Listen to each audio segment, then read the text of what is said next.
This is Changemakers with Katie Goar, finding the right solutions for the affordable housing community. This week's Changemaker is Marion McFadden, the Principal Deputy Assistant Secretary for Community Planning and Development at HUD, where she manages a significant annual budget of over $10 billion and leads a dedicated team of 900 professionals. Prior to her role, Marion significantly contributed to disaster recovery efforts and public-private partnerships, demonstrating her unwavering commitment to empowering communities in times of need. Marion, welcome to the podcast. Thanks, Katie. Thanks for having me. It's a pleasure to have you here. And first, let's talk about your career. You have such a wide variety of things that you've accomplished. I'm so impressed by this, but I really want to start by hearing, was there a particular moment or a project early in your career that really sparked your passion for housing and community resilience? I didn't even know when I started working at HUD right after law school that HUD had any role in disaster recovery. I just thought FEMA did all the work. But when I had been working at HUD as a career civil servant for about a year, 9/11 happened. And my boss came to me and said, our office is probably going to get hundreds of millions of dollars to help with the recovery. And that hundreds of millions of dollar estimate or projection turned out to be $3.5 billion for recovery. And we lost a close family friend in the World Trade Center. And so I was immediately connected to the disaster recovery mission. So when you went through that process, what was it like from a public service perspective? Like, were you overwhelmed with the need, or just walk us through what it was like serving in that capacity? There's never really a time when people need the federal government more than after a terrible disaster.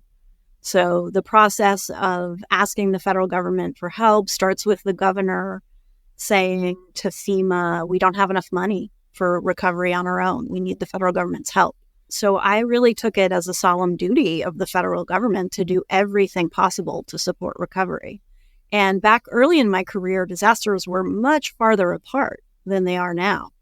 I worked on the 9/11 recovery in 2001. And then the next time we got that kind of money for disaster recovery was Hurricane Katrina, Rita, and Wilma in 2005. So then they were every 2 or 3 years. But really since Hurricane Sandy, it's been almost every single year there have been really large events. And this year, 2024, as we're recording, there have already been more than 20 events in the nation this year, causing more than $1 billion of damage. So this has become the new normal and is something that the federal government has to support states, localities, tribes, and territories when they need support recovering. With your roles at HUD, how have you seen HUD over the years change and evolve as it relates to meeting some of those needs you just mentioned, or even meeting community planning and community development needs? What have you seen from a HUD perspective? Well, we're fortunate that we have a really great statute guiding us that roots all of our work in supporting people who have low or moderate incomes, people of modest means. So whether we're providing support for rebuilding infrastructure, supporting small businesses, or doing housing work or planning, it's all rooted in the people who really need the support the most. So I think that's been a through line of my office's work. We just celebrated the 50th anniversary of the Community Development Block Grant Program. And that program is the basis of our disaster recovery work. And so that has stayed true, but we've learned a lot from disasters, from engaging with both the jurisdictions that we're funding, but really the people who are benefiting from the programs and intending to benefit from the program. So one area where HUD's been a real leader is encouraging resilient building practices. Going back more than a decade, we've focused on using the opportunity of federal funding to make things the way that they should be and to solve multiple problems when spending grant funds, whether that's susceptibility to disaster risk or other challenges in the community. We mentioned storms. I also wanted to mention floods, too, because that's currently on a lot of people's mind. How does HUD mobilize resources? Like, what is the framework by which recovery from some of these things to those affected communities. What does that look like from HUD's perspective? Walk through some of that process for us. I'm really glad you raised the question of floods because they cause the most damage in the United States in terms of monetary damage.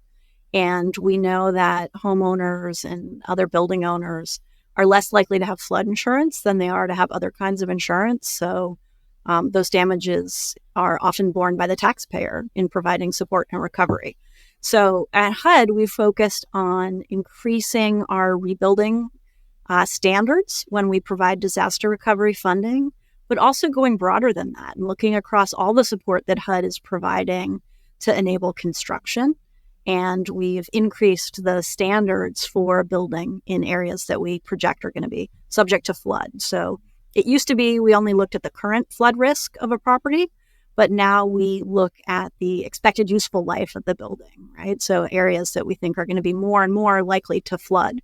And when communities have that information, they can make smart decisions about whether to rebuild a damaged property or start new construction on a property in an area that has flooded or is likely to flood.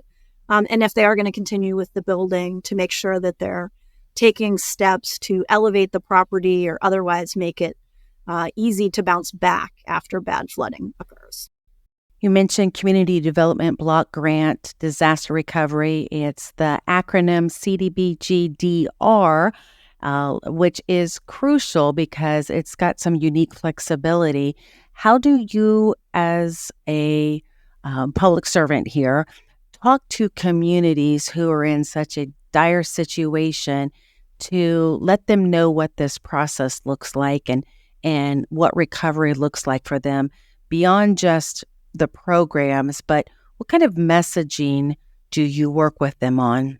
Well, I mean, the first thing I say when I go to a community that's receiving CDBG-DR funding is, I'm sorry, we have to have the conversation. There are many communities that have disasters that don't receive this special funding. We never get enough funding to help all communities that have federally declared disasters or even just emergency declarations. So if funding is available for a community, they have really been through the worst. But the program is very flexible, as you said. And so we encourage them to think about how to best use the flexibility. So our funds come from a special designation by Congress, whereas FEMA has a fund that's available at any time to draw on to do emergency response. We have to wait for Congress to provide funding. So usually when our funding's available, a community has done some level of emergency response and disaster recovery work already. And so we help them think through how to approach using the new influx of funding. And one of the great things about the work that we do is that it all requires public engagement, public feedback on how to best meet the remaining needs of the community. Our funds aren't there to duplicate money that FEMA has provided or that individuals or business owners have gotten directly from the Small Business Administration. They do disaster loans and some grants after disasters. So our money looks at what are the remaining needs after the federal government has provided its funding from other agencies, but also after insurance has been through to help cover the needs. So once we get there, we're really looking at what's left to be done. And that often means a lot of housing construction.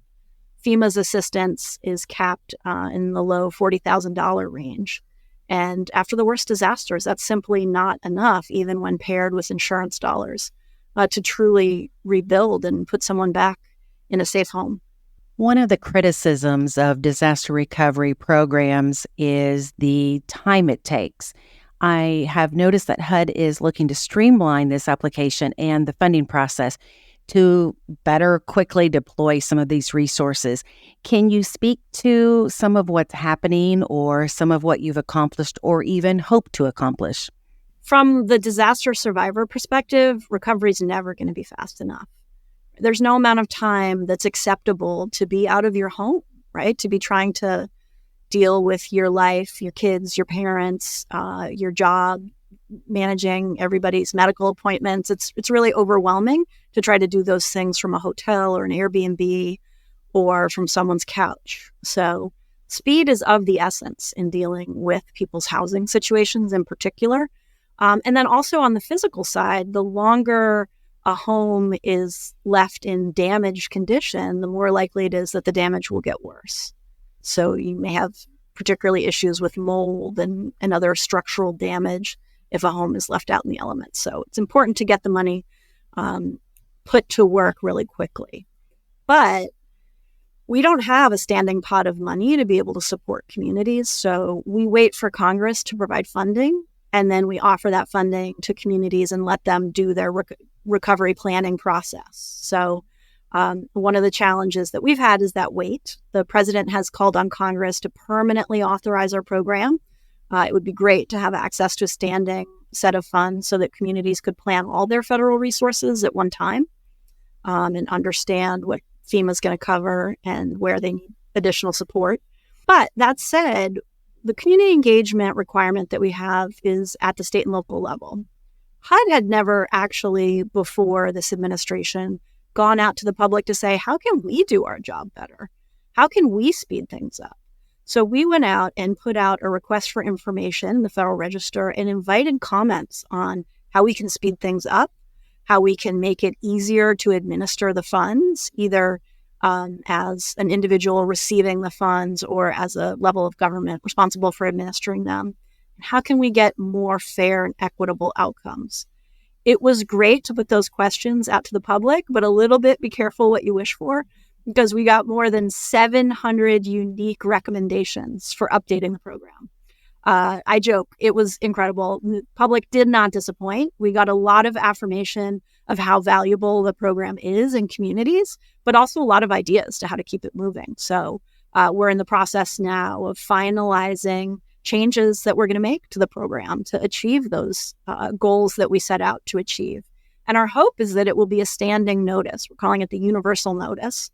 So jurisdictions will know in the future that it will govern no matter when Congress provides funding. That said, I can't bind future administrators of the program. So again, we are calling on Congress to make the program permanent so we can do permanent regulation. So everyone truly knows what they can rely on.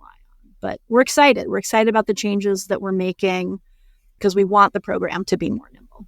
Being more nimble and having that streamline component, it all lends itself to better responsiveness. And that's what this program can do so well. So I applaud you on getting some of that feedback and working through that process there.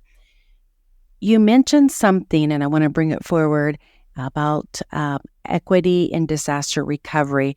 I'm not sure how you worded it, but I have noticed that vulnerable populations are often hit hardest when these types of incidences and these occurrences happen.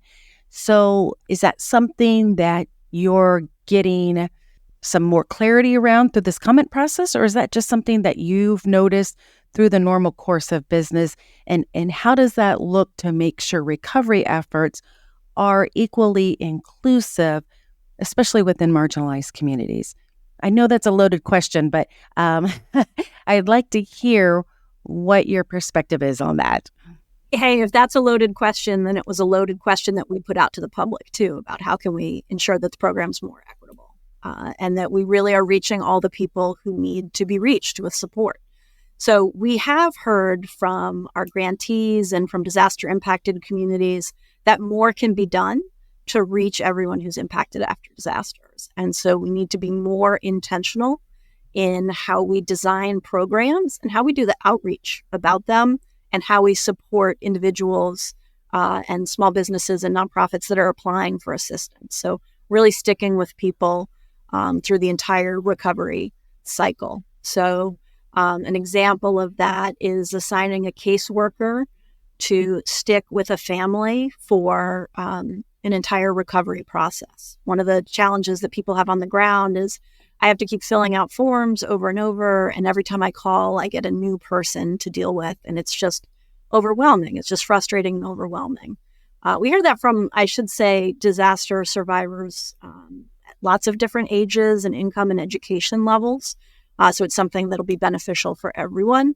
But where we also see some disparity is who hears about a program, who knows to come in and apply, who thinks the program is for them versus who says, oh, that's not for me. Some of the largest fair housing challenges we've seen brought forward to HUD have been after big disaster recovery programs. And, how to ensure that we're designing programs that track where the need is going to be the greatest and really follow through to see where the dollars are going. So be making some modernizing the program, updating so that there are better reporting requirements and better supporting our grantees and ensuring they're reaching the people who are most impacted. I will say, we have a lot of rules on the books to try to ensure that this happens. For example, we have limited English proficiency requirements and supports for our jurisdictions to make sure they're getting the word out in the language that people speak. We have done toolkits on better community engagement to really support our grantees, because we know that when we're handing them this funding, they have a lot on their plates because they're managing not just HUD dollars, but potentially the people who are administering these programs had impacts on their own families and their own lives. So trying to provide support to everyone in the process. Unfortunately, we're learning all of these things with more and more disasters, but it is also preparing the teams and it's preparing the response to get better. So I suppose that's the unfortunate upside. I was a boots on the ground person during Hurricane Sandy and was part of a call center in New Jersey. And I'm telling you, when people are in need, it's really hard for them to prioritize paperwork and nuances. So the easier the response team can make it with less friction makes a world of difference for that person in need. So good job on those toolkits and good job on the accessibility components. Thank you. I would love not to be an expert in disaster recovery. I would love to see, so much less damage happening in communities. But since that does not seem to be the way the trends are moving, we want to make sure that we can make it simpler. So, from the call center where you worked after Hurricane Sandy, people are overwhelmed. People are heartsick at what they've lost. But some people have said, they're traumatized twice. The first is the actual event, earthquake, fire, hurricane, flood, whatever it was that happened to them. But the second is the amount of time it takes to just get to the new normal, that they just didn't understand at the beginning how long it would take. And so that's something we're really working on, is trying to meet people's expectations about a smoother process. When you were working with Hurricane Sandy, you were on a rebuilding task force. I'm eager to hear some of your lessons and your perspective about your time when you were with them.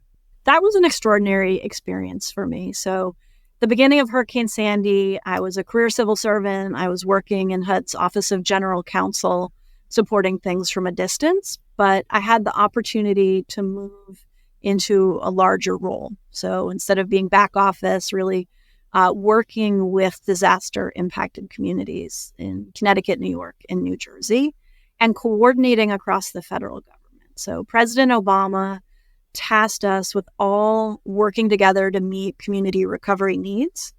And it's really hard to de-silo the federal government, to understand how to get our own barriers out of the way and meet communities' needs. But we worked really hard at doing it. We brought together really great people from across 21 agencies and offices of the federal government, all with the single goal of supporting community recovery. We made 69 recommendations for rebuilding and provided billions of dollars in funding, but with a close eye on how we can take what the federal government knows, what we've learned from working on disasters across the entire country, and share that in support of local community recovery. President Obama was very clear with us. He said, don't Bigfoot, don't tell states and localities what to do, but be a big support for them. So that's truly what we aim to do. And it was life-changing for me to see what it looks like for the entire federal government to show up and provide that level of support. I want to talk about some of your other programs, but that'll have to wait until next time. Coming up in the next episode of Changemakers with Marion McFadden, the Principal Deputy Assistant Secretary for Community Planning and Development at HUD, We'll dive into some of the alternative approaches to expanding housing accessibility and affordability across the nation. It's been great for me to have the opportunity to travel around the country and see the innovative things communities are doing with casitas or accessory dwelling units, granny flats, different ways of taking a single family home and increasing the number of homes there, right? So converting a garage into an apartment, putting a separate unit in the backyard, whatever it is, people are finding that that's a great way to make more housing available, whether it's for extended family or for neighbors to be able to establish their own homes given the housing crunch nationwide. Thanks for listening to Changemakers with Katie Goar. To find out more about Katie, go to quadel.com. That's QUADEL.com. This has been a production of Forbes Books Radio.